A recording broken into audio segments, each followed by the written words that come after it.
Então, boa tarde, pessoal. Hoje vamos bater um papo com o Fabiano Bezerra Menegídio. Tudo bom, Fabiano? Como é que estão as coisas aí, em Mogi? Tudo bem, Sábio, tá ótimo. Tirando nosso isolamento, de resto, eu achei importante a gente tentar passar esse período, né?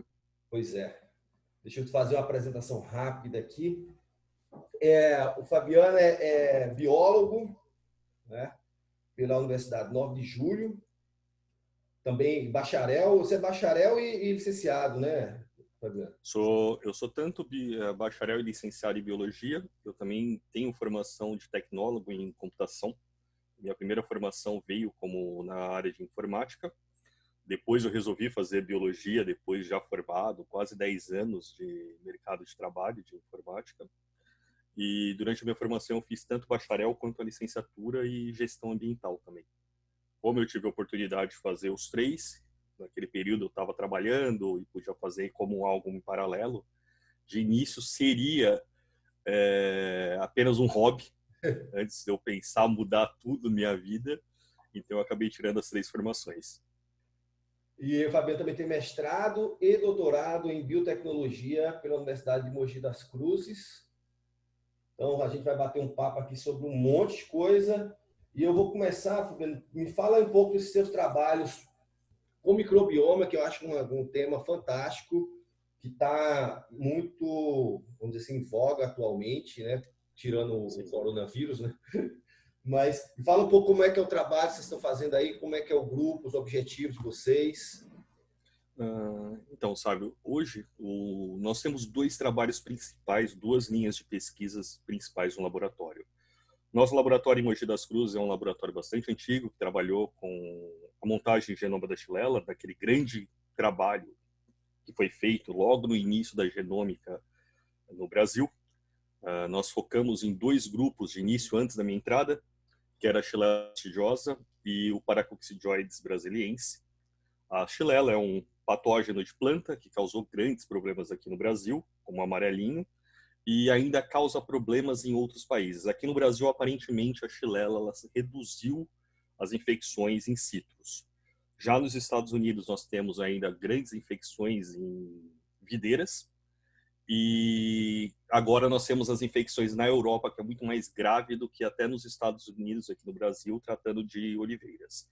Aparentemente foram, por trabalhos de filogenética, identificou-se que foi um caso de pessoas que levaram videiras dos Estados Unidos para a Europa, acabou sendo essas videiras infectadas, e o vírus acabou se adaptando na região para oliveiras e outras plantas.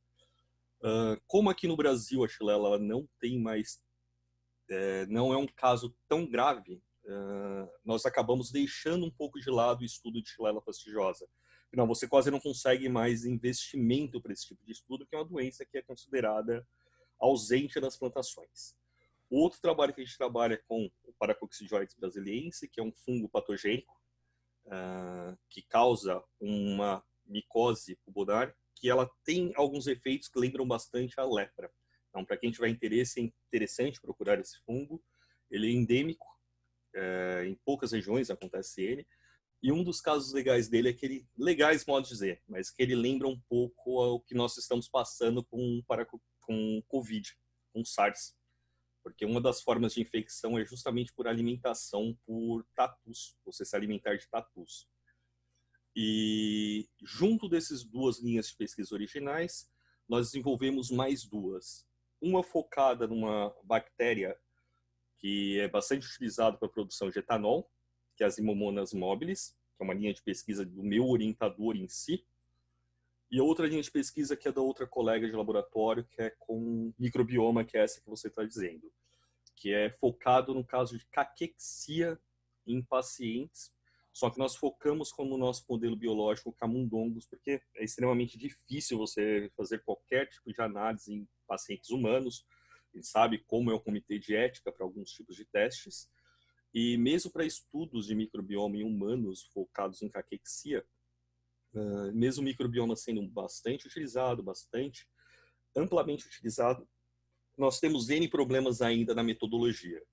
Mesmo na aplicação de pipelines da bioinformática, que é minha área de atuação, você não tem um padrão exatamente. Você tem algumas ferramentas que funcionam muito bem, mas às vezes quando você trabalha com tipos de dados diferentes, os bancos de dados que nós utilizamos não se comportam bem. Então, na própria Universidade de Mogi das Cruzes, nós temos um outro pesquisador, o professor Miguel, que já trabalha bastante tempo com modelo de caquexia em camundongos, e surgiu a oportunidade de a gente fazer uma colaboração com ele. Então, a ideia era verificar que hoje nós sabemos que a obesidade, por exemplo, tem um grande fator relacionado ao microbioma. Acredita-se que, na comunidade que estuda caquexia, que a caquexia é o contrário da obesidade. Então, se a obesidade tem um fator de microbioma, será que a caquexia também teria esse fator? A gente sempre ouviu falar sobre velho caquético, que a pessoa é caquética, mas às vezes a gente não sabe o que é caquexia. Então, ela é uma síndrome que ela provoca uma redução da massa muscular. Então, é aquelas pessoas que começam a perder massa muscular, ficar extremamente esqueléticas, e ela é muito associada a vários tipos de cânceres. Então, como nós tínhamos essa proficiência na parte de genômica, tanto estrutural quanto genômica funcional, nós temos no laboratório do meu orientador na UFABC um sequenciador. Então, nós decidimos também partir para a área de microbioma, por ser, eu acho, um caminho muito natural para quem trabalha com microbiologia.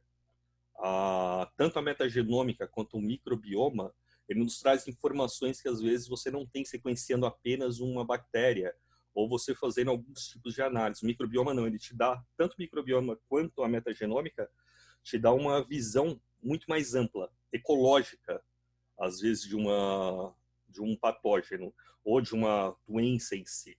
O que nos traz a ideia de holobionte, onde o indivíduo ele não é mais um organismo com seus patógenos. Não, você tem todo um ecossistema composto tanto pelo organismo principal, no meu caso, o camundongo, mas os outros organismos que fazem parte daquele ecossistema do corpo desse camundongo, que podem ser bactérias. A gente trabalha tanto com as bactérias que estão no intestino do camundongo, quanto com os fungos que estão no intestino desse camundongo e com viroma também. Então, a nossa ideia inicial é, dentro de um quadro de caquexia, induzida através de células tumorais, onde eu tenho um controle e um grupo caquético, todos seguindo protocolos de alimentação, temperatura, qual que é a procedência desses camundongos, porque nós temos alguns efeitos que podem fazer uma variação muito grande do microbioma intestinal desses camundongos, lembrando que camundongos comem fezes de um dos outros, então você tem um efeito que a gente chama de efeito de caixa, onde todos os camundongos que estão na mesma caixa podem ter uma microbiota muito semelhante, afinal eles estão comendo fezes um do outro ali, resto de alimento. Então, o que sai na fezes do camundongo A, se o outro camundongo B comer essas fezes, a microbiota vai ser muito semelhante. Então, tem muitos fatores externos ao experimento que a gente precisa estudar. E, com base nessa comparação, tentar estabelecer se nós temos algum grupo de bactéria, algum efeito de disbiose, ou seja, que a alteração nas proporções da comunidade bacteriana dentro do intestino, ou de fungos, ou mesmo virais, que possa não ser, ela pode ser a causa da caquexia, mas ela também pode ser, além de causa, ela pode ser um efeito tanto primário quanto secundário. E hoje a gente trabalha bastante com probióticos para N doenças. E já existem bastantes estudos mostrando que probióticos eles são muito importantes, pelo menos no tratamento dessa doença, principalmente quando você tem antibióticos sendo utilizados fortes. Então, você conhecer a população bacteriana é importante porque, mesmo que você não esteja tratando a causa exata da doença, isso é um problema sério, você conseguir estabelecer efeito e causa dentro do microbioma, N fatores ali que estão correlacionados, mas se você consegue achar pelo menos um fator, por exemplo, que possibilite a utilização de um probiótico que tenha um ganho de vida dessa pessoa com a caquexia, que ela consiga aumentar novamente a massa muscular dela, não provocando outras comorbidades, você consegue melhorar o tratamento desses pacientes. Então, essa é a ideia principal do nosso grupo na questão do microbioma. Então, hoje a gente não está trabalhando ainda com metagenômica, porque a metagenômica você precisa sequenciar todo o material genômico do organismo. Como a gente sabe, no Brasil a gente tem sérios problemas de verba. Então, como sai muito mais caro você fazer uma metagenômica, no momento a gente preferiu trabalhar com 3 linhas, com o microbioma em si, ou seja, a gente sequencia algo que a gente pode considerar como se fosse um código de barra das espécies bacterianas, que seria, no caso, o 16S, o sequência ribossomal do 16S. E quando a gente sequencia o 16S, nós temos pseudobactérias que são encontradas dentro do organismo desse animal. Por que pseudobactérias? Porque a gente não pode chamar isso exatamente de uma bactéria. Pode ser uma bactéria, pode ser um archaea, pode ser fragmentos de PCR, pode ser N coisas que a gente está vendo ali. A gente nunca pode falar que é uma bactéria até nós testarmos realmente em vivo, ou in vitro, pelo menos. Só a garantia de alinhamento, de concordância em sílico, que é a minha área de trabalho, eu não sou uma pessoa tão de bancada. Eu faço bancada, mas eu prefiro trabalhar 100% em sílico, por causa já do meu histórico de mais de 10 anos com informática. Eu acho que é onde eu me adequo melhor dentro de uma equipe de pesquisa. E a garantia de que algo tem uma similaridade com o outro não é uma certeza que é aquilo. Então a gente costuma chamar isso de OTO, que é uma unidade taxonômica, que pode ser qualquer coisa dentro do nosso grupo amostral, mas é uma unidade taxonômica que tem uma similaridade muito grande ou com uma bactéria conhecida, ou com um fungo, no caso se a gente está trabalhando com ITS, ou com uma partícula viral qualquer que for sequenciada. Então, a gente quantifica esse organismo, esse OTO, no caso, e depois a gente consegue fazer comparações muito básicas ou até um pouco mais amplas, baseadas em conceitos já clássicos da ecologia, só que pensando em ecologia dentro do corpo humano. Então, isso que é muito legal, porque geralmente quando eu fiz minha graduação, quando a gente fala em ecologia, a gente pensa mais em populações numa floresta, populações em outros lugares, mas a gente esquece que dentro do nosso organismo nós temos toda uma visão ecológica, e que você tem ali bactérias competindo entre elas, bactérias em harmonia, em desarmonia, você tem toda uma visão ecológica, e todos os nossos testes, eles são baseados em testes clássicos da ecologia. Então é muito legal para quem gosta de ecologia e não pretende ir para o meio do mato. No laboratório ele também pode brincar com a visão ecológica. E segundo, tudo que a gente aplica evolutivamente na ecologia de campo, a gente consegue aplicar praticamente na ecologia bacteriana. Então, essa é uma visão muito legal. Esse trabalho de microbioma, holobioma, eu acho fantástico. Teve um aluno meu que fez um trabalho há alguns anos já, 5, 6 anos ou mais, que era com vagina de vaca com vaginite normal, né? E você vê uma diferença do microbioma assim gigantesco, assim, quando está doente e quando está saudável, né? E nessa época, né, que a gente estava discutindo, e algumas pessoas na literatura estavam falando que esses trabalhos poderiam mudar um pouco a concepção do que é uma infecção, né? No sentido de que a gente dá um agente, um patógeno, né? Porque dá tal doença, tal patógeno. E a discussão era mais ou menos assim: na verdade, esse patógeno ele dispara um desequilíbrio ecológico e, na verdade, a doença é o desequilíbrio ecológico. Você já viu alguma coisa nesse sentido? Eu acho que hoje o microbioma ele se baseia muito mais nisso. Por exemplo, a maioria dos artigos ele não consegue identificar um agente causal, mas ele consegue ver quadros dentro do microbioma, que a gente chama de disbiose, que podem levar a alguns efeitos da doença. Então, quando a gente pensa em N bactérias que causam doenças em seres humanos, geralmente essas bactérias elas já fazem parte da nossa microbiota. Elas estão lá. É um caso, por exemplo, que a gente está vendo agora com o viroma, mesmo o coronavírus. O coronavírus ele faz parte da microbiota padrão do morcego, por exemplo. Nós temos vírus que fazem parte da nossa microbiota. Quando nós estamos nos alimentando, Existem vários grupos virais, bacterianos, fúngicos, que nós consumimos diariamente.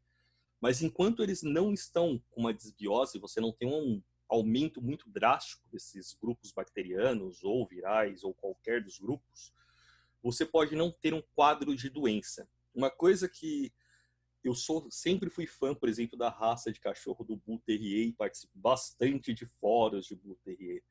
E a gente, em fóruns de cachorros, por exemplo, você escuta muito a lenda de que cachorros não pegam salmonela. Então, não, você pode dar ovo cru, você pode fazer o que você quiser, que cachorro não vai pegar a salmonela. Cachorros pegam salmonela, mas ela já faz parte de uma microbiota do cachorro, ele tem uma resistência maior à quantidade de desbiose que ele consegue ter dessa salmonela. Só que se você tem um quadro um pouco mais agravado, ou mesmo você tem uma outra comorbidade, um outro quadro, por exemplo, que baixa a sua imunidade, isso vai causar uma doença. Então, nós sempre estamos no perigo de ter um patógeno e termos uma doença. A gente sempre tem algum caso de pequenas viroses, pequenas infecções bacterianas. Não quer dizer que esse patógeno, muitas vezes, você teve o primeiro contato com ele. Não, ele está ali. Ele sempre esteve ali no seu estômago, sempre esteve ali para aquela localidade, mas qualquer variação que você tenha nas populações bacterianas, às vezes você tem grupos de bactérias que competem com outros grupos que são patogênicos e sem querer você foi lá e reduziu esse grupo de bactérias que compete com o patogênico. Com essa redução, por isso que é importante a gente sempre pensar, por exemplo, no caso agora que a gente está tratando do COVID, de tomar medicamentos que atuam em outros grupos bacterianos, para outras doenças, focados no COVID. Às vezes você gera resistências em outros grupos bacterianos que pode provocar uma doença que era tratada com aquele remédio.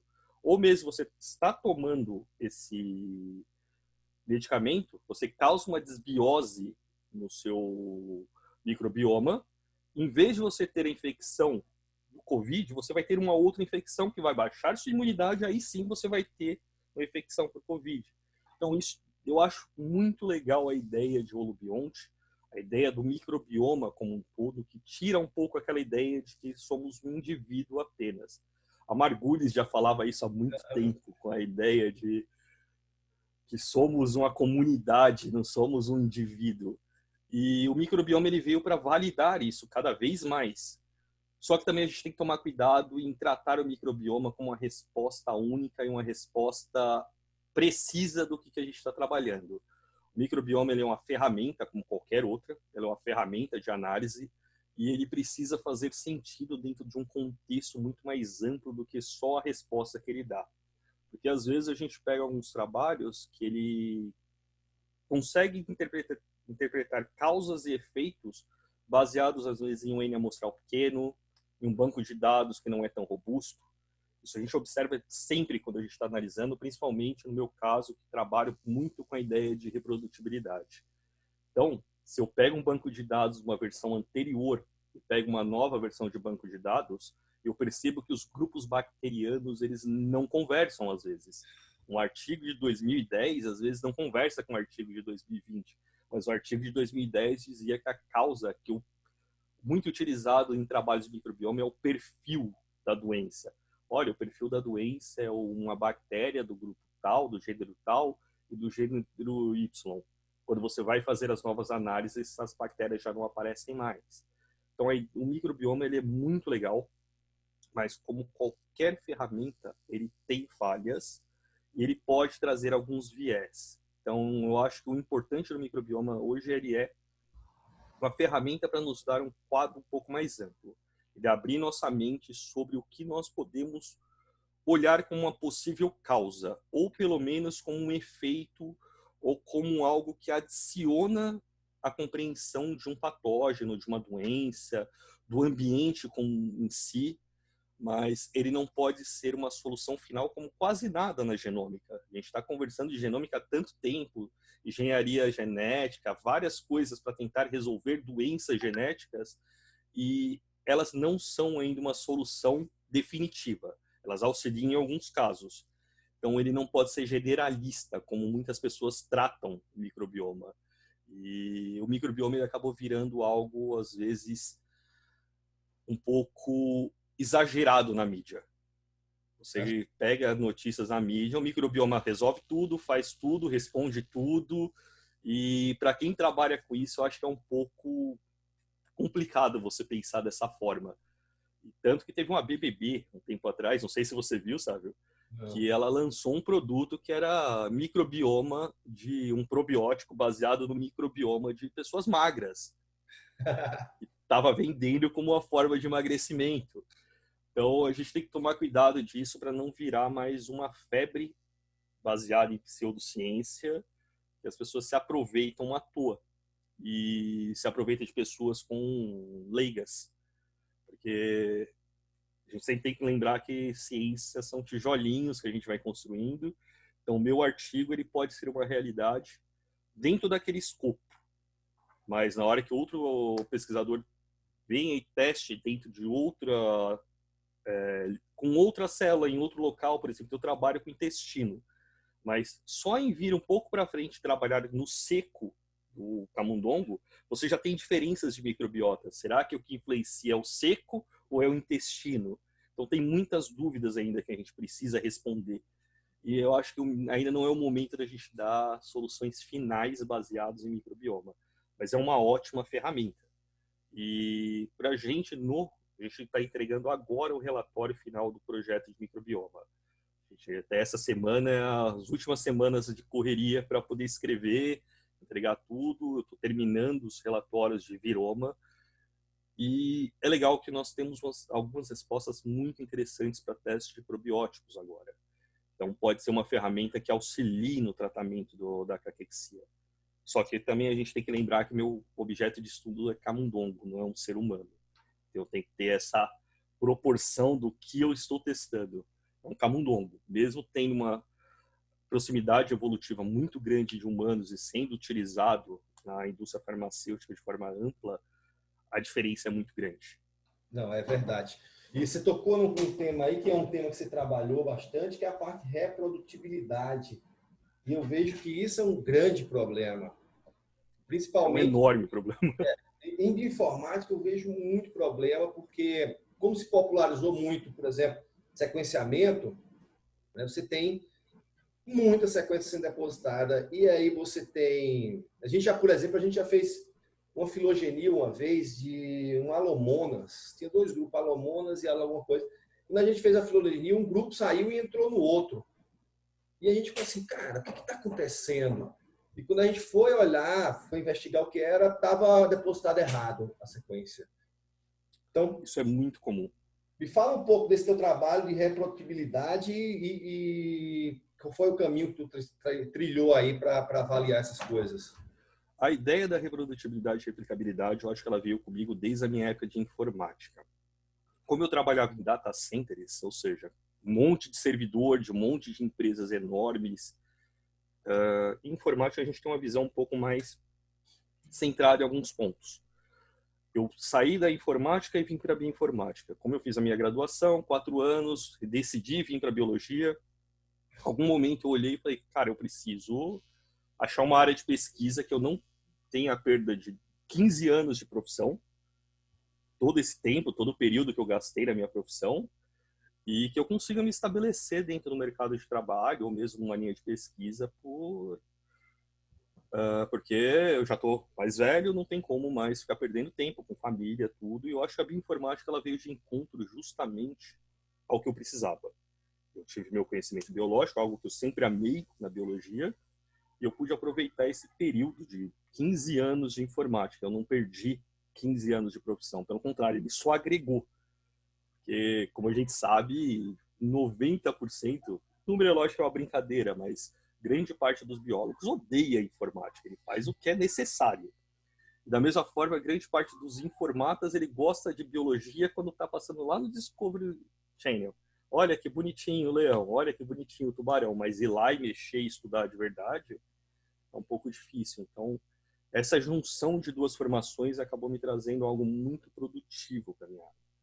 E a experiência em data center é outra coisa que também trouxe algo produtivo, porque eu vim com uma visão muito mais sistemática do que é uma informática do que as pessoas que entraram na biologia e começaram a fazer informática por necessidade. Elas não tiveram a vivência nisso anterior e elas estavam ali para resolver um problema momentâneo. Então, ela precisa de um software para fazer uma filogenia, que nem você precisava. Eles vão desenvolver aquela ferramenta para sua realidade de pesquisa, mas não pensa que isso outros pesquisadores iam precisar utilizar, que isso vai ter que ser difundido na comunidade científica, que precisa se documentar para as pessoas entenderem o que você está fazendo, que seu código precisa ser um código que as pessoas consigam entender o que você está fazendo naquele código, que seu script, por exemplo, ele pode ser muito útil para o seu grupo de estudo. Mas, por exemplo, eu posso tentar fazer uma análise filogenética de bactérias, que pode se diferenciar do seu grupo, que é o eucarioto superior. Tem várias coisas que, no início da bioinformática, ela não ficou muito clara. E nós temos um problema na informática também. Quando nós começamos errado, o erro vai se propagando. E quase ninguém quer dar passos atrás para corrigir o erro. A gente continua porque a gente precisa pesquisar. A famosa história de que nós somos cobrados por números, o que eu acho horrível dentro da ciência. E essa cobrança por números, ela gera erros. E esses erros se propagam dentro da ciência. Então, quando eu cheguei no meu laboratório, a primeira coisa que eu comecei a notar é que não existia uma... Primeiro que o laboratório não trabalhava em nenhum momento com bioinformática. Então, eu fui o que a gente, que lá nos Estados Unidos brinca que é um bioinformática pet. Eu fui um bioinformática de estimação do laboratório. Então, eu não tive uma orientação direta na bioinformática. Meus orientadores foram pesquisadores dos Estados Unidos, que eu comecei a pegar amizade dentro de fóruns, e quando eu precisava de auxílio, era o que a gente está fazendo agora. Um Skype, uma videoconferência, fórum, dúvidas. Então, eu acabei tendo que aprender muito sozinho, pela minha escolha de linha de pesquisa e local que eu queria trabalhar. Só que dentro disso, como foi algo novo, foi um pouco mais fácil de eu estabelecer padrões dentro do meu laboratório.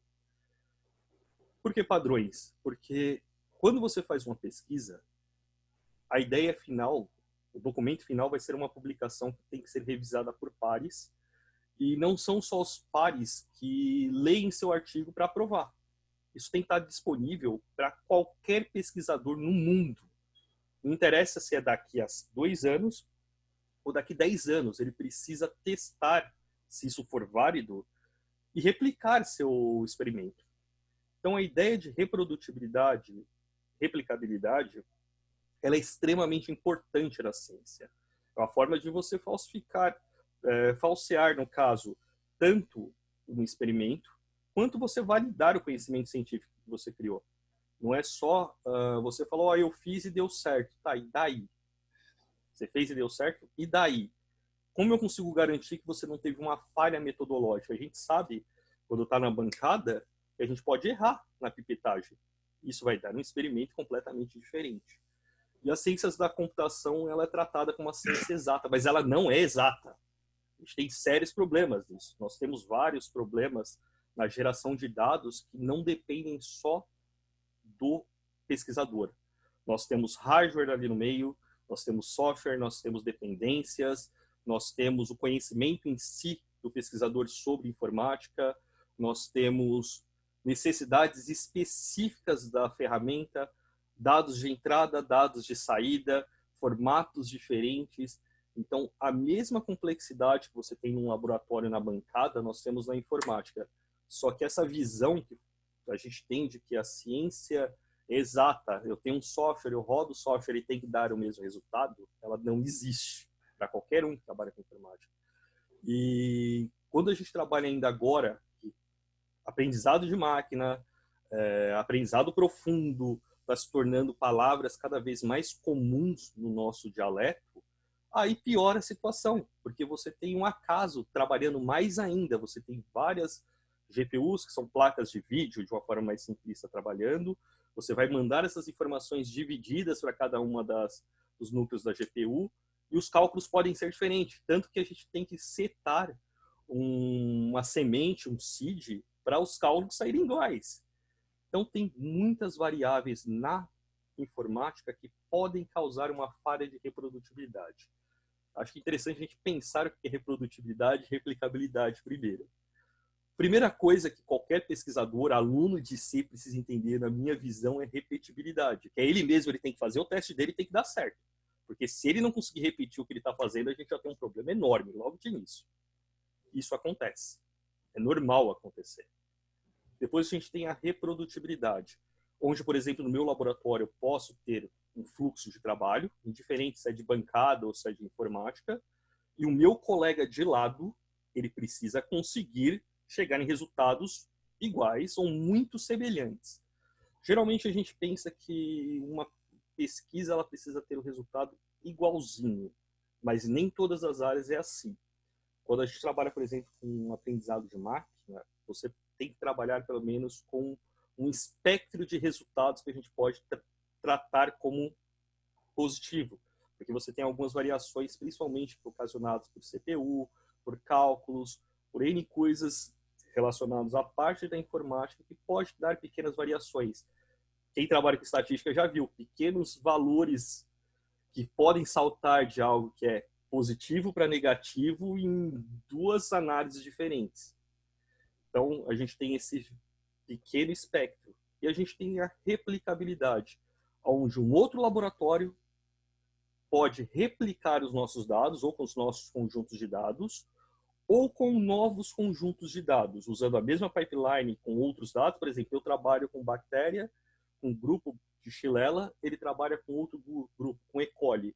Ele pegar meu fluxo de trabalho, replicar esse grupo de esse experimento e tentar obter um resultado que faça sentido dentro da minha discussão. Então, são três coisas diferentes que são extremamente importantes para a pesquisa científica. E é legal que você comentou da bioinformática, mas hoje a gente passou um pouco mais, a gente não escuta tanto isso na mídia, mas o que começou a chamar da crise de reprodutibilidade não veio da biológicas exatamente, veio da psicologia, né? Não sei se você chegou a acompanhar, sabe? Não. Mas a psicologia, aí tem uma discussão que parte da psicologia entra no campo da ciência, uma ciência mais dura, vamos dizer assim, né? É que a grande questão da psicologia não foi nem a metodologia em si, foi a estatística, o famoso valor de P, onde você trata algo como realmente válido, que tem um valor expressivo dentro da ciência, como se aquilo fosse realmente um resultado positivo baseado só em um valor estatístico, baseado em um valor de P. Então, existiam grandes discussões, principalmente na Science, na Nature, teve várias edições sobre isso, onde foi visto que a maioria dos pesquisadores faziam ou peak sharing, ou tentava manipular os seus dados devagarzinho para tentar dar um valor de P positivo, mas isso não fazia sentido dentro quando você trazia isso para a natureza, para a realidade. Então, isso gerou o que a gente chama hoje de crise de reprodutibilidade. Essa crise ela surgiu mais ou menos em 2012, mas ela teve o seu boom em 2016. E nessa crise o interessante é que saiu uma matéria não lembro, acho que foi na Nature, que dizia que a grande maioria dos pesquisadores, mais de 50%, em diferentes áreas do conhecimento, biológicas, exatas, eles só não pesquisaram em humanas. Isso é legal eles não terem pesquisado em humanas, porque a gente tem tanta mania de que as ciências exatas e biológicas não falham que nem humanas, e foi muito legal porque meio que deu uma quebra desse paradigma, que o problema só estava na cerca do vizinho e não na nossa. E observou-se que em pesquisas diretas com cientistas, que mais de 50% não conseguiam reproduzir os experimentos de outras pessoas e nem o deles mesmo. Então, cara, como a gente consegue falar sobre ciência se o que a gente está reproduzindo, o que a gente está publicando não é reprodutível? E entre isso, vários fatores foram apontados. Um dos fatores principais é justamente essa pressão de publicação que a gente passa, onde a gente tem que publicar cada vez números maiores para poder ter qualquer relevância ou conseguir verba de pesquisa, então que gera maiores erros. Outros fatores seria justamente falta de reprodutibilidade no próprio laboratório. Então, não se testou mais de uma pessoa se o resultado fazia sentido. Fizeram o teste, deu certo, manda para publicação. Falta de acesso às ferramentas, manuais, documentação, entre outros dados de pesquisa que foram utilizados durante a geração dos dados, a não disponibilidade de dados brutos, ou seja, dados de sequenciamento, tudo que foi utilizado durante a construção do artigo para a comunidade científica, que eu acho algo extremamente complicado, porque a ciência é a construção de conhecimento que é para a humanidade. A gente não pode pensar em dados de pesquisa como algo pessoal, que é eu tenho que guardar dentro de um cofre do meu laboratório e eu vou ficar ali trabalhando. Olha, eu não tenho nada para fazer, eu vou tentar fazer isso aqui. Vou pegar os dados do cofre e vou trabalhar. Enquanto isso, se a ideia é justamente construir conhecimento, resolver problemas e curar doenças, pode ser que esteja dentro dos seus dados, mas você não sabe trabalhar com eles. Você vai esperar 1 ano, 2, 3, 5 anos para você aprender, ou surgir um aluno de mestrado que queira trabalhar com aqueles dados, um aluno de IC, um aluno de doutorado. Então, esse foi um dos fatores. E minha tese foi bem focada na questão de reprodutibilidade. Eu fiz, de início, uma grande análise de literatura relacionada à minha área específica de bioinformática.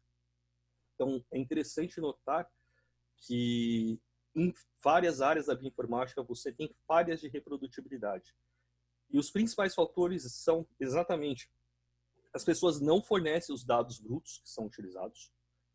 Eu, por exemplo, quando a gente começou a trabalhar com microbioma, que eu precisei construir todo o fluxo de trabalho das nossas análises, eu busquei literaturas próximas para poder ver o que já tinha sido feito e tentar reproduzir isso e ver o que era interessante.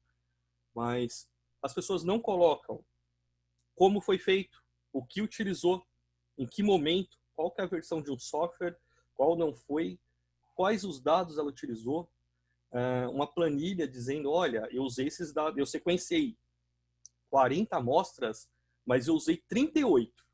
Eu tirei essas duas aqui porque o sequenciamento não foi bom, a qualidade do sequenciamento foi horrível, eu vi que esses dados estavam contaminados por o que for. Não, as pessoas só fornecem e você tem que se virar para descobrir o que ela fez.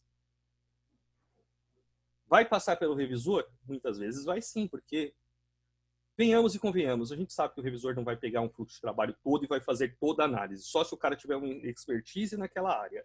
Se eu trabalho com caquexia, por exemplo, e eu mandar para uma revista que é muito mais médica de saúde do que de bioinformática, 99% de chances que o revisor não tem conhecimento de bioinformática para fazer uma análise da que eu fiz. Ele vai ter conhecimento na discussão biológica, mas a discussão da informática ele não vai ter nenhum conhecimento. As pessoas se aproveitam disso, mandam para revistas que não corre o risco tão grande de essas falhas serem vistas e o paper vai passar. Foi aprovado, ok. Mas e depois? Como a gente consegue trabalhar com esses dados? Como você consegue validar essa informação? E esse paper começa a ser citado, se torna uma base, por exemplo, de uma área de trabalho. Por exemplo, na minha área de trabalho tem alguns papers que eles são basais para análise do que eu estou fazendo, só que eu não consigo reproduzir nenhum desses resultados. E quando você pega a literatura, o interessante é, no paper do ano X, as pessoas dizem que esse aqui é o perfil da caquexia. 2 anos depois já é outro. No outro ano já é outro. Qual que é o perfil? Se a gente tem um padrão, que padrão que é? Se são 6 padrões diferentes. E nós, como pesquisadores, a gente entra num pequeno problema. Eu vou publicar agora meu artigo, que vai contra esses padrões da pessoa que se estabeleceu como a maior especialista da área. Como eu consigo discutir de uma forma ampla e precisa que não faz sentido nada disso aqui, sem parecer antiético e sem gerar estresse? Falar para um paper que, olha, o artigo não é reprodutível. Como eu garanto? Como eu confio nisso aqui? O meu está aqui, estou te dando todas as etapas que eu fiz. Todos os dados estão aqui, você consegue fazer tudo bonitinho. Os outros não. E se justamente essa pessoa for a sua revisora, como você consegue? Então, é muito complicado. A questão da reprodutibilidade, às vezes, eu já percebi em alguns pesquisadores que vira algo de ego. Quando você fala que um trabalho de uma pessoa não é reprodutível, você está tocando no ego da pessoa. E, como a gente sabe, pesquisa científica, a gente querendo ou não, tem um livro ótimo do Leont, que ele diz que pesquisa científica também é ideologia. Quando a gente toca em ego e qualquer questão ideológica, a pessoa se retrai e esquece o que é o fazer científico de verdade. Então, dentro dessa linha de pesquisa hoje, eu tanto trato com reanálises de dados. Então, eu costumo principalmente utilizar alunos de IC, iniciação científica, que estão entrando no laboratório e pretendem mais à frente fazer um mestrado, um doutorado, para eles aprenderem já o que é reprodutibilidade bioinformática. Eu acho que é um primeiro passo essencial. Eles entenderem que os trabalhos deles têm que ser reprodutível. Então, geralmente, eu pego 1 ou 2 alunos, eu costumo deixar eles trabalharem em uma equipe maior. Então, eu não deixo... Eles têm cada um seu projeto, mas eu acho que eles têm que trabalhar em equipe. Eles tentam trabalhar o mais junto possível. E 1 ou 2 projetos sempre é um projeto de reprodutibilidade. Então, o papel deles é, se a área de pesquisa, que teve os últimos 2 ICs, é microbioma, eles construíram toda uma parte de pipeline para nossas análises, e análise hoje de outros parceiros que a gente está trabalhando. A primeira coisa que eles fazem é pegar uma literatura que é considerada a base da área e tentar reproduzir de ponta a ponta essa literatura baseado no que está nos artigos. Depois eles tentam fazer uma replicabilidade dessa pipeline. Eles tanto utilizam os dados com os nossos dados de laboratórios, o fluxo de trabalho, quanto eles replicam os dados do artigo com a nossa pipeline. Porque são 2 seguranças que eu consigo ganhar. Que meus dados fazem sentido baseado em outro fluxo de trabalho. E que meu fluxo de trabalho faz sentido baseado em outros dados. Então, a gente tem um ganho científico muito grande nisso. A chance de redução de problemas e de erros que vão ser dispersados para a comunidade se torna enorme. Então, a gente não fica com essa ideia de que, na mesma área, a gente tem 30 respostas para o mesmo problema. E, normalmente, 29 dessas respostas são falhas amostrais ou falhas de experimentos, só que eles se propagam. Esse negócio que você está falando, muita gente pode achar que é preciosismo, né? Mas isso é a base da ciência, né? O Popper já falou isso há muito tempo. O próprio Fischer, né? E muita gente não se ligou ainda que isso é a base, né? E aí eu consigo ver, por essa tua preocupação com reprodutibilidade, e aí eu já vou puxar outro tema aqui, teu forte engajamento que tu tens nesse combate de pseudociências. Eu acho que, me fala se eu estou errado, tem uma ligação aí, quando você está muito preocupado com o andar bem da ciência, a gente vê que cada vez mais incomoda mais a pseudociência, né? Porque a gente sabe, começa a ver a importância. E como é que tu vê isso agora? As pseudociências já estavam crescendo no mundo todo, né? Um negacionismo incrível, assim, que sinceramente eu achei que a gente ia superar isso, a gente não devia estar nem comentando isso em 2020. Aí vem uma pandemia e parece que plantaram um pé de pseudociência que cresce a largos passos. Como é que você vê hoje a questão da pseudociência frente à ciência? Essa questão da reprodutibilidade é importantíssima para a definição até da pseudociência, né? Como é que você vê esses ataques da pseudociência? E eu vou te perguntar outra coisa. Como é que tu explica que muitas das pseudociências estão ganhando espaço? Então, a questão da reprodutibilidade, ela tem um grande... ela está muito junto da questão da pseudociência. Na pseudociência, eu comecei, o meu gosto pela biologia foi justamente pela teoria evolutiva.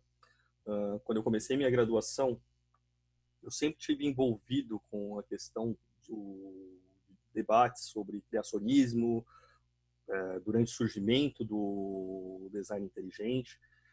Então, eu sempre estive envolvido nas questões de combate à pseudociência, principalmente focado na teoria evolutiva, no ensino de biologia.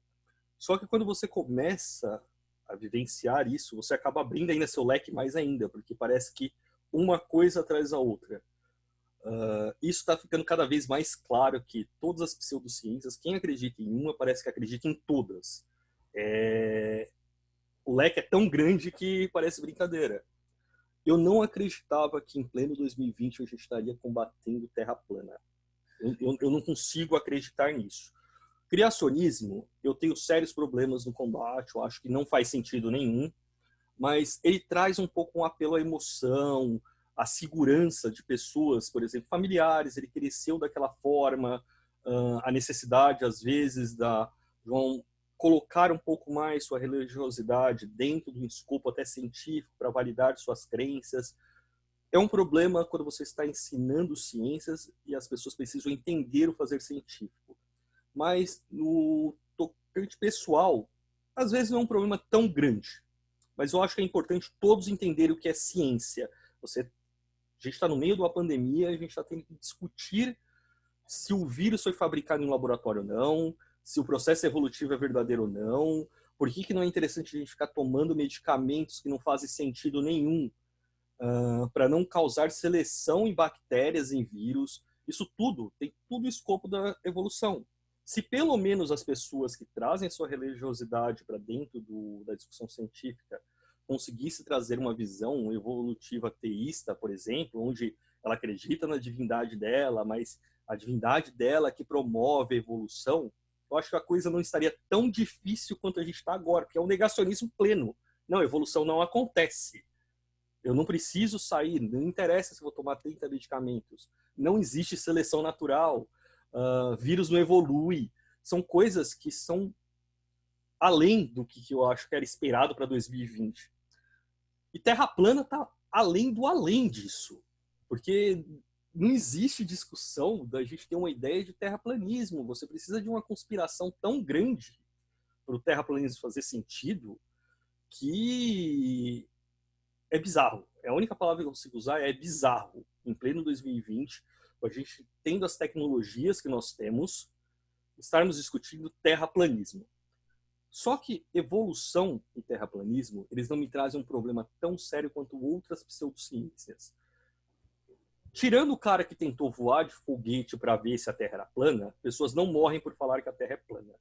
Agora, quando pessoas falam que vacinas causam autismo, eu não vou tomar vacinas, as pessoas morrem. E o pior é que não são adultos que estão morrendo, são crianças. Elas não têm escolha, elas não são vacinadas porque os pais caem em histórias que se propagam e pessoas morrem. E o interessante maior ainda é que quem propaga essa ideia no momento de pandemia, num momento de desespero, vai tomar a maldita vacina, mas vai continuar com esse discurso para as outras pessoas. E continuar matando pessoas. E esse momento é mais crítico ainda, porque o papel do Estado é preservar essas vidas, principalmente desses menores de idade que não podem tomar suas decisões, que os pais tomam. Já que os pais não querem vacinar, o Estado obriga eles a vacinar, o que é válido 100%. E agora, e quando o Estado é negacionista? Quando a própria pessoa que tem que garantir essa vacinação é negacionista. Então, eu acho que a gente está num momento extremamente difícil para a ciência, porque antes nós combatíamos um grupo que tinha uma hegemonia, mas era um grupo que não tinha poder em várias áreas diferentes. E quando a gente entra na política, esse poder, o combate dos cientistas, ele deixa de ser tão ativo e tão proveitoso quanto, por exemplo, combater pequenas instituições que falam dentro de uma igreja que, olha, a vacina faz mal. Agora, quando o próprio governo está falando que vacinas não são positivas, isolamento social não é positivo, o vírus é uma gripezinha, as pessoas morrem mais engasgadas nos Estados Unidos do que com o coronavírus, porque foi isso que a gente teve que ver na CNN tempos atrás. O comentarista falar que pessoas morrem mais engasgadas nos Estados Unidos com vírus. E o vírus dos Estados Unidos ultrapassou qualquer métrica de qualquer coisa hoje. Mas a pessoa veio na televisão e falou, olha, eu errei. Não, ela continua. A pessoa teve Covid, teve problemas, estava afastado até pouco tempo atrás da CNN, mas não voltou atrás até agora. E ele é formador de opinião. E a internet é algo muito legal, mas ela acabou unindo pessoas que antigamente não estavam unidas. A gente conhecia pessoas negacionistas, conspiracionistas, o louco do bairro que falava toda hora de UFO, que falava toda hora do pé grande, mas era uma coisa isolada. A internet juntou essas pessoas. E a gente viu que não são poucas pessoas que acreditam nisso. Tem um número muito maior. Só que eles estão conseguindo convencer as outras pessoas. E como o público em geral não conhece o que é a metodologia científica de uma forma ampla, a gente pode ver que às vezes até profissionais da saúde não conhecem o que é metodologia científica. Basta ver o caso da Prevent Senior, que como médicos fazem pesquisas com uma droga no meio de uma pandemia e não passa por um comitê de ética.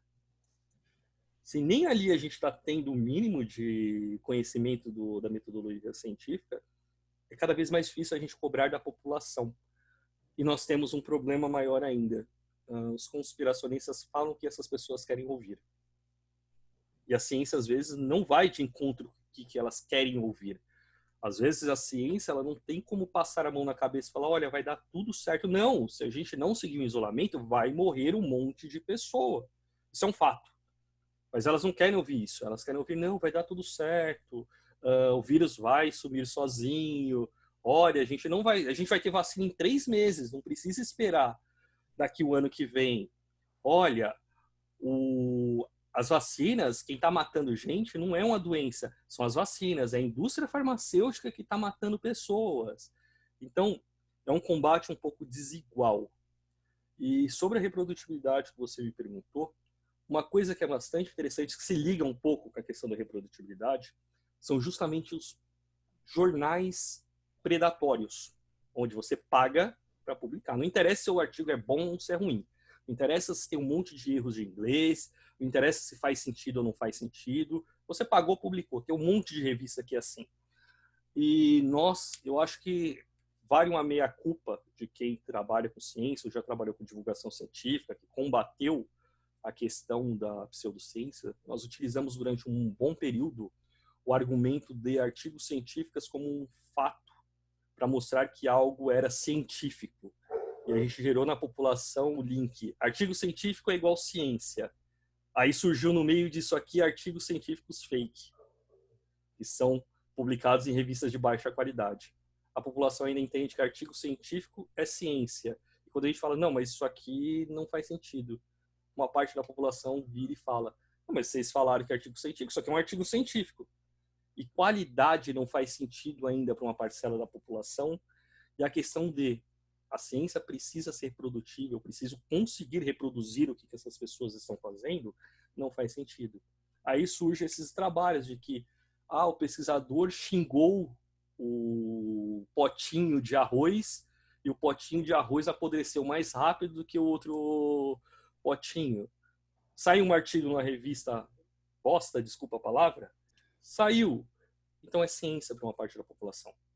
Isso a gente observa muito, principalmente em questões de tratamentos de medicina alternativa, onde nós temos revistas focadas nesse tipo de área, nós temos revistas de homeopatia, nós temos revistas de psicanálise puxando extremamente para um lado pseudocientífico. Você tem N revistas que são formadas por classes pseudocientíficas que tentam se passar por científicas. E de vez em quando passa um artigo no meio de próprias revistas científicas conhecidas que não faz sentido nenhum, que nem um artigo que saiu na PLOS ONE falando, a primeira frase do artigo era a água é um presente de Deus. Estava lá.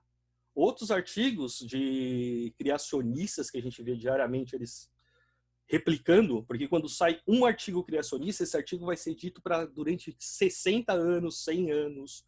Não interessa se a revista tirou esse artigo de circulação. A população não tem a ciência o que é um artigo ser retirado. Saiu, para ele é científico. E esses criacionistas, esses pseudocientistas, não vou só colocar criacionista, eu vou falar como um todo. Eles se aproveitam disso. E a internet nos trouxe uma disseminação dessa informação muito grande. Extremamente grande.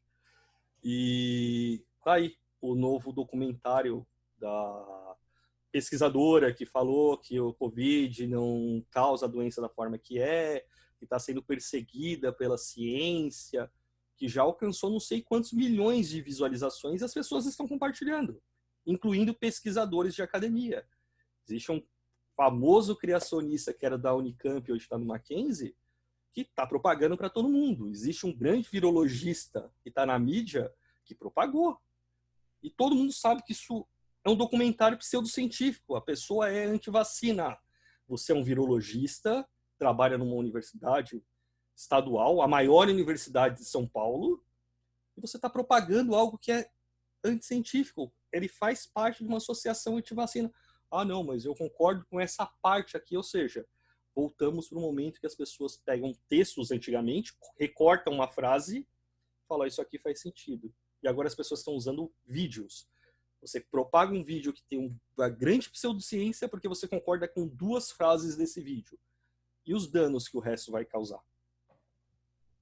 Isso que você está falando aí é muito, muito interessante. Eu vejo também a academia, num termo mais amplo, passa pano muito para alguns pesquisadores, né? Pra caramba. Não tem nem discussão. Você não citou o nome do pesquisador da Unicamp que está na Mackenzie, mas eu vou citar que é o Eberlin. Eu fiquei com coisa de não citar por você, mas se você citou, é ele mesmo. É nome aos bois, porque eu sempre me pergunto, tenho amigos que são da Academia Brasileira de Ciência, eu fico perguntando o que é que o Eberlin ainda está fazendo lá, né? Porque é um difusor de pseudociência e em várias palestras ele se mostra contra a ciência, né? Então, Eberlin é uma pessoa, é isso que me deixa preocupado, porque o Eberlin ele nunca conseguiu atingir o quanto ele queria do público em geral. Ele é muito restrito à área religiosa dele. Mas o meu medo maior é agora, porque a gente sabe que as pessoas estão se unindo politicamente, surgindo grupos políticos para isso, e só basta um momento, uma dessas pessoas caírem no Ministério da Saúde, no Ministério da Educação, no Ministério da Ciência, e a gente viu o que está acontecendo com o Ministério da Educação hoje. É triste eu passei por isso agora no final.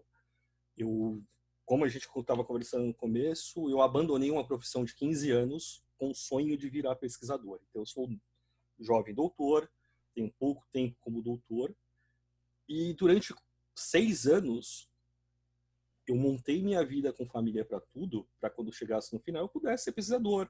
A gente sabe que não existe a profissão cientista no Brasil. Você precisa estar vinculado com uma universidade para fazer ciência ou dentro de uma empresa. A maioria das empresas não fazem ciência de uma forma ampla no Brasil.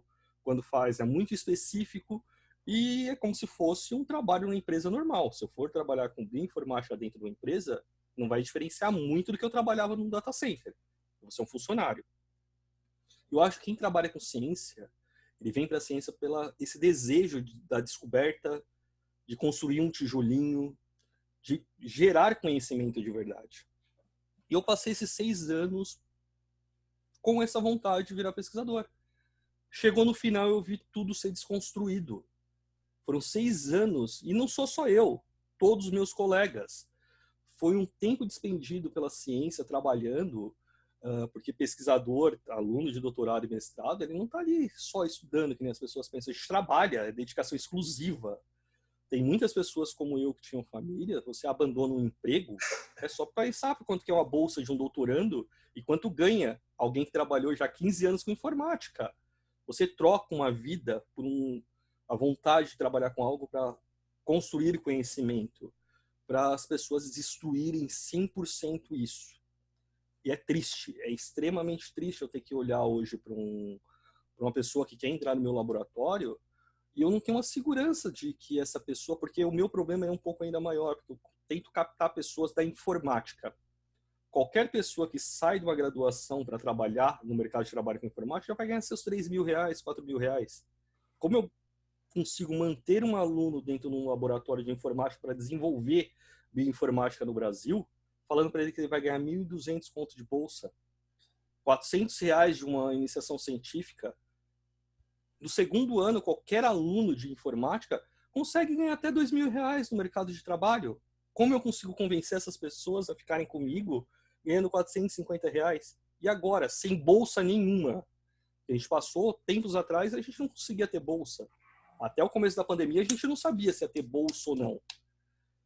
E essas pessoas como Eberlin, elas trazem justamente o apelo à autoridade que esses políticos precisam.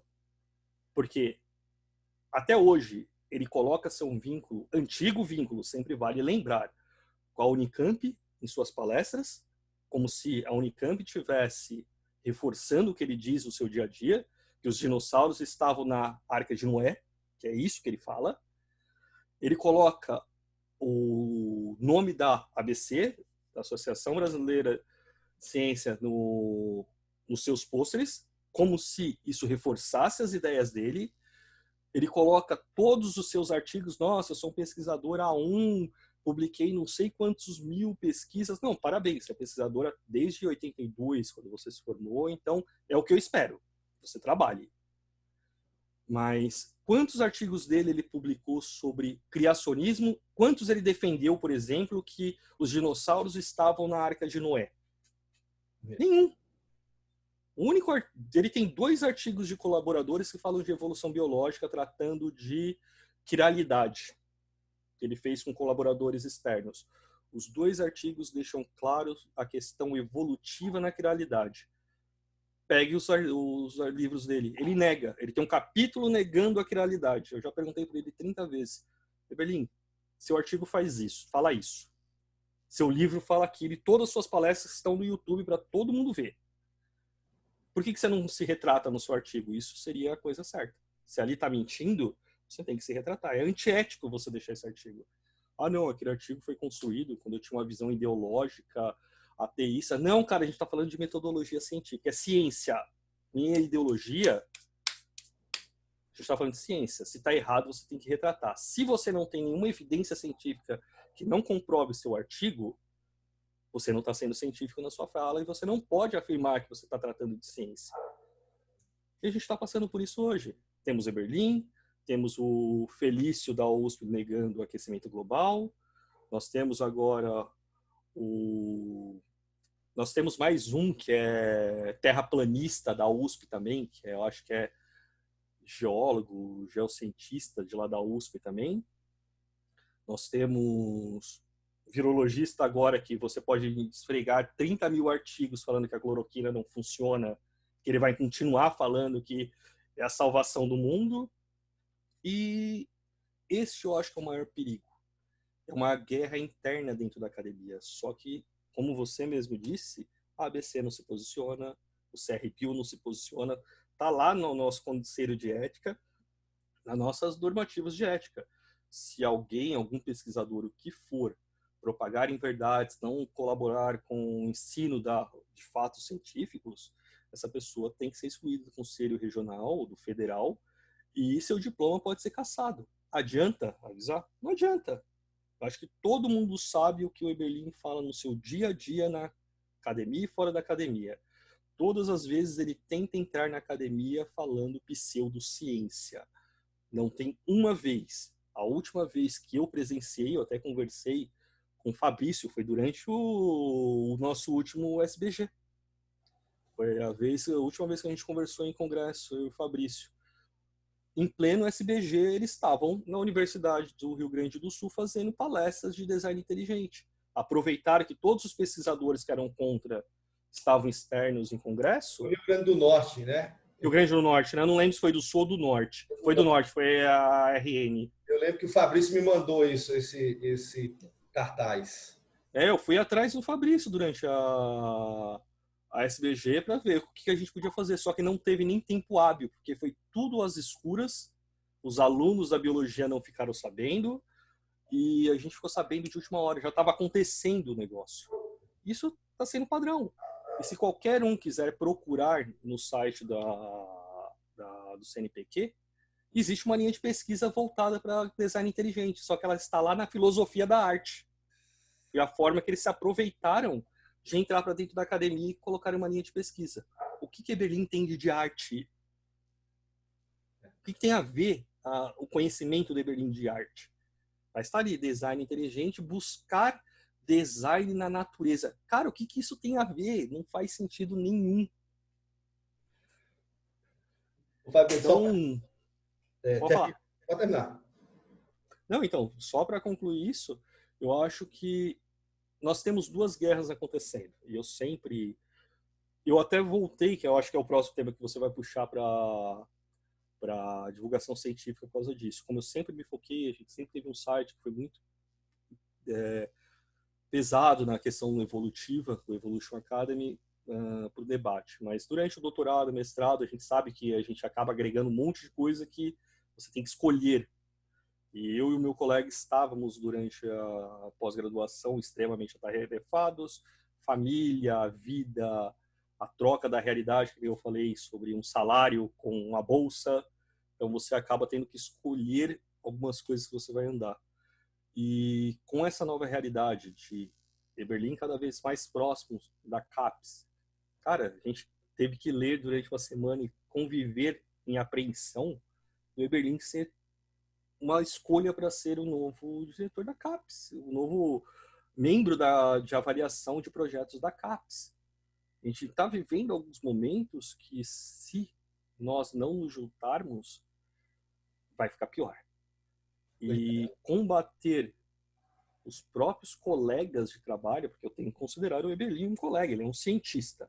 Tirando sua visão de criacionista, eu não posso criticá-lo como um profissional de espectrometria de massa. Aparentemente, ele tem vários trabalhos, é bastante citado, tem uma boa base da espectrometria da área dele de atuação, aparentemente mereceu estar na ABC, mas ele está usando isso de uma forma negativa. Então, extremamente de uma forma, eu considero criminosa, porque tem um outro caso, esse eu não vou deixar o nome, mas nós temos uma aluna ex-aluna, porque agora ela já é formada. Ela é mestre e doutora em filogenia e evolução. E ela é criacionista. Ela está todo dia na academia, em palestras, junto com a Eberlin, em outros lugares, negando a evolução. E qual que é o argumento dela? Eu sou doutora em evolução e eu sei. Essa semana eu peguei o último artigo dela e o artigo todo é de filogenia evolutiva. Ela fala da droga da evolução inteira do clado que ela está estudando, mas por fora ela está negando a evolução. Isso é ético. É ético você receber bolsa, tirar a bolsa de pessoas que realmente querem trabalhar, que estão estudando de forma séria, publicar que isso é um fato científico para por fora você estar falando mal da sua própria pesquisa, dos seus próprios colegas de trabalho de laboratório. Isso é complicado. É questão de ética isso. Então eu acho que pseudociência é um problema em todas as esferas. A nossa esfera da ensino de evolução, ele, por enquanto, não está matando pessoas.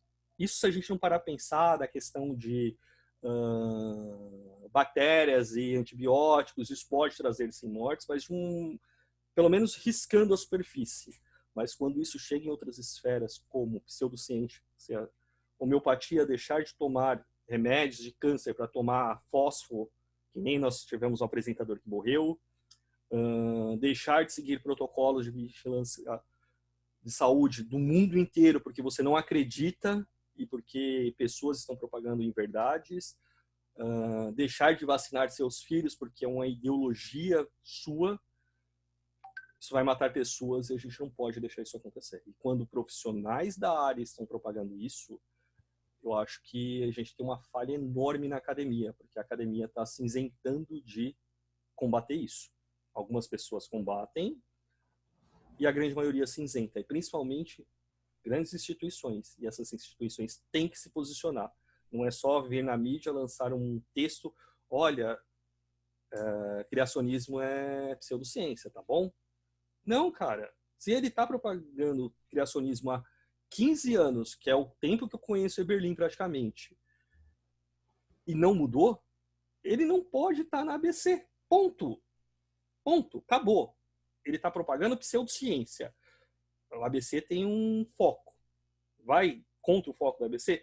100%. Ele pode ser um ótimo espectrometrista de massas, mas a gente tem um problema aí. Não, eu concordo plenamente contigo. A gente já está chegando aqui no final, né? E eu dei algumas palestras ano passado nos Darwin Days, justamente sobre pseudociência. E eu fiquei pensando, um momento eu fiquei pensando assim, se alguém chegar e me perguntar por que pseudociência é ruim, a gente levar a pseudociência, né? E a primeira resposta que eu pensei na minha cabeça disse, não, porque a ciência é melhor, porque está baseada em fatos. Mas eu achei que isso não era o suficiente para justificar, porque eu poderia dizer que é um protecionismo. E aí eu comecei a pensar, eu cheguei a uma conclusão, e essa vai ser minha última pergunta para ti, que é o seguinte, que você já tocou aí um pouco nisso. Eu cheguei à conclusão que a ciência é um marco civilizatório. Então, se a gente tem uma civilização, é porque a gente deixou de organizar a sociedade baseada em crenças e começou a organizar a civilização em fatos. Né? E aí, quando alguém pergunta disso, o problema todo é esse. E se você começa a botar no governo pessoas que começam a acreditar não em fatos, mas no que elas acham que acontece, baseado em pseudociência, eu acho que esse é o maior dano. E a gente pode sair de uma civilização para ir para uma barbárie. Minha última pergunta é, o que você acha dessa posição? Eu concordo com você nesse ponto. Eu acho que a gente tem alguns países que a gente pode ver isso. E meu medo é o Brasil chegar justamente nesses países. Quando a gente mistura religião ou mesmo uma visão ideológica um pouco mais extremista, não interessa do que for. Isso pode ser uma visão, até mesmo um cientificismo muito pesado. Algo que você, por exemplo, uma base apenas genética sobre comportamento. A gente viu o que a eugenia foi. Nós temos várias, quando a ideologia ela começa a tomar conta de uma área em específico, nós temos sérios problemas. A pseudociência, tanto a eugênica, e a eugenia foi uma pseudociência, que tentaram se embasar em conhecimentos científicos, onde uma maioria utilizou a ciência para embasar suas visões sociais, extremistas, para poder dominar a população naquele momento, para manter sua posição de forma estável, quanto a mesma coisa que acontece do lado religioso, onde você consegue utilizar a ideologia religiosa para tentar se manter. Qualquer tipo de conhecimento que você não tenha, pelo menos uma validação, eu não vou utilizar direto fatos, porque como o conhecimento científico ele é construído ao longo do tempo, ele pode mudar, eu acho que muitas pessoas não têm esse entendimento de que o conhecimento científico ele é um fato, mas ele é um fato atual. Isso pode mudar, fatos podem ser mudados, mas eles precisam de evidências. Essas evidências precisam ser testadas, validadas e replicadas. Aí volta para a minha linha científica. Não adianta eu ter essa evidência que eu vi uma vez só. Ela só aconteceu uma vez em uma população lá no Congo. Às vezes isso é discutível. Aí entra a questão da metodologia em humanas, mas a gente precisa ter uma estruturação nessa construção do conhecimento, porque senão vai ser aquela briga das cavernas. Cada um diz, não, é o Deus Sol, o outro vai dizer, não, é o Deus Lua, e vai virar uma guerra ideológica que nós não temos um centro de debate real. E foi como eu disse antes, eu acho que a pseudociência ela é negativa em várias esferas. A gente pode dividir a pseudociência sendo negativa em esferas diferentes. O criacionismo, em muitos momentos, ele é negativo justamente por entendimento das pessoas sobre o universo que elas estão mesmo. Como funciona a saúde, como funciona a tecnologia que ela utiliza, entre outras coisas. Você não consegue entender biotecnologia sem pensar em evolução. A frase, nada em biologia faz sentido exceto a luz da evolução, ela é um fato, acabou. Isso é um fato. E só que ela ainda não está matando pessoas. A pessoa pode se tornar ignorante, ela mata o intelecto dessa pessoa. Mas quando isso começa a matar pessoas realmente, o grau é um pouco mais crítico. E quando nós temos pessoas que nós escolhemos dentro de um Estado para poder fazer essa manutenção numa sociedade, quando nós decidimos viver em sociedade e as escolhas minhas influenciam nas suas escolhas, nós não podemos mais pensar só no unitário, a gente tem que pensar nos que estão próximos. isso não vai matar só essa pessoa, ela vai matar outras pessoas. Então eu acho que a ciência é extremamente importante porque ela consegue manter justamente tanto essa unidade social, ela consegue estabelecer métricas para a gente poder construir um conhecimento e validar esse conhecimento, mesmo que esse conhecimento ele não seja o conhecimento ad eterno. Ele não vai ser ad eterno, isso não vai valer para o resto da vida. Ele precisa ser sempre testado e validado. Enquanto ele está sendo testado e validado, nenhuma outra hipótese ou teoria ela consiga substituir esse conhecimento que nós construímos, ele é válido. A gente não precisa mais ficar tentando, por exemplo, fazer sangria em paciente para tentar curar uma doença. A gente sabe que não funciona. A gente não precisa ficar tentando, inventando moda, borra de café em queimadura. A gente consegue resolver vários problemas. Mas quando uma instituição máxima de um país, já que nós hoje vivemos em sociedade, mas subdivididas em pequenas áreas, não consegue entender a importância da ciência e coloca ela com um gasto, isso é um problema enorme. E pessoas vão morrer por causa disso. E é que nem eu ouvi no caso da morte de CNPJ e de CPF. CNPJ a gente abre outro, CPF morreu.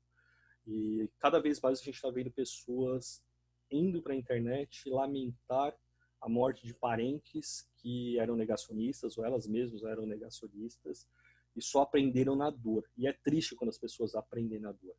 Só que em alguns momentos nem a dor vai vir, porque isso, lembrando, não é uma crítica à religião, isso é uma crítica a um pensamento. Mas em alguns momentos, algumas visões, por exemplo, religiosas, vai estabelecer que essa morte foi algo positivo, que não foi um problema. Se ela tivesse seguido outro caminho, a pessoa não teria morrido. Mas não, foi uma escolha. Isso já estava na sua linha da sua vida, isso já era predestinado para você. Então, quando a gente foge um pouco da uma construção do conhecimento validado, científico, a gente abre espaço, muitas vezes, para algo que pode ser evitável. A gente pode evitar isso, como uma morte. E morte é algo que não tem retorno. Por enquanto, a ciência não conseguiu ressuscitar ninguém. E mesmo que nós, dentro da religião, nós temos casos de ressurreição, eu não lembro nos últimos anos, desde o surgimento da escrita real ou de grandes sociedades, temos mais de quantos anos o Brasil? Ninguém ressuscitou aqui até agora. Então, não sei se você vai ser o primeiro. Se for o primeiro, parabéns. Mas nossa visão geral de mundo é que ninguém ressuscita. Então, não coloque sua vida em risco por simples achismo. É achismo. É o caso da cloroquina que a gente conversou no nosso outro vídeo com todo mundo. É mais fácil jogar uma moeda para cima. Ela vai me dar 50% de chance. Enquanto o caso dos testes, eles estão me dando 30% contra o Covid. A religião está sendo quase jogar uma moeda para cima. Você não tem validade nenhuma. Já pelo menos no conhecimento científico, pessoas testaram isso, foi mostrado válido. Pode ser que fale com você, pode ser que uma vacina ela cause algum tipo de efeito em você que não era esperado, mas foi testada. Você tem muito mais chances de não ter esse efeito. Pessoas morrem com vacina? Morrem. Elas morrem sim. Por que elas morrem? Conheça como é feita uma vacina e por que ela é liberada. Não fique no achismo. Se você acabou acontecendo algo, é porque você faz parte de uma parcela extremamente mínima da população que a gente não sabia. A gente tem que buscar alternativa, mas para a maior parte da parcela da população, ela é extremamente válida. Agora é a hora da gente olhar para casos que nem essas pessoas que não deram certo e usar a ciência para resolver. Mas, por enquanto, outros tipos de conhecimento não está resolvendo esses problemas. Foi a ciência que nos trouxe a tecnologia, foi ela que fez o desenvolvimento da medicina. Todas as práticas do passado baseados em mitos, elas caíram por terra. A gente não pensa mais em ciência como algo de mitos. Hoje nós temos uma visão científica da medicina. Então, pense que todos os problemas eles vão ser resolvidos baseados com a construção de conhecimento válido. Não apenas em mitos, em conhecimento baseado no nada, no achismo. Se você prefere acreditar no achismo, em vez de ir no médico, pergunte para o frentista quando você for no posto de gasolina qual é o melhor remédio que você tem que tomar. Ele também vai achar alguma coisa. Ô, Fabiano, cara, essa conversa é para 5 horas esse tema, né? Mas infelizmente a gente tem que finalizar, a gente nem conseguiu tocar no outro tema, mas eu acho que, de certa forma, falando dos perigos da pseudociência, dá uma claridade do que é a divulgação científica. Queria te agradecer pelo teu tempo, cara. Foi muito legal esse bate-papo. Eu agradeço, sabe? Desculpa, eu falo pra caramba, isso já é um problema, tá no meio dos meus problemas. Eu agradeço esse bate-papo, eu acho que é interessante o que você está fazendo. Você sabe que você está convidado também lá na Evolution Academy para a gente conversar. Ao contrário, a gente fazer a troca. E eu acho que é bom. Eu vi os vídeos, os outros que você fez, com o pessoal que trabalha com aprendizado de máquina, com tudo. E eu acho que é interessante para as pessoas começarem a entender o que é ciência. E um bate-papo informal, de a gente está, cada um do seu lado, conversando, e pessoas de áreas diferentes, atinge, eu acho, pessoas de uma forma mais fácil. Vejo dentro de uma academia, às vezes as pessoas se sentem retraídas, ou porque ela precisa falar de uma forma muito mais certinha, dentro de um contexto científico, onde você precisa seguir algumas normas que, no ambiente mais aberto, a gente pode falar de uma forma muito mais ampla, que atinge mais pessoas, e porque ali a gente segue algumas normas por ser uma questão científica, tem que ser tratada de forma científica ali. Não que aqui a gente não esteja tratando de forma científica, mas é uma forma mais de divulgação. A gente consegue falar para um público em geral que pode ser atingido de uma forma mais simples. Obrigadão, cara. Se cuida aí. Nossa, abraço para todo mundo.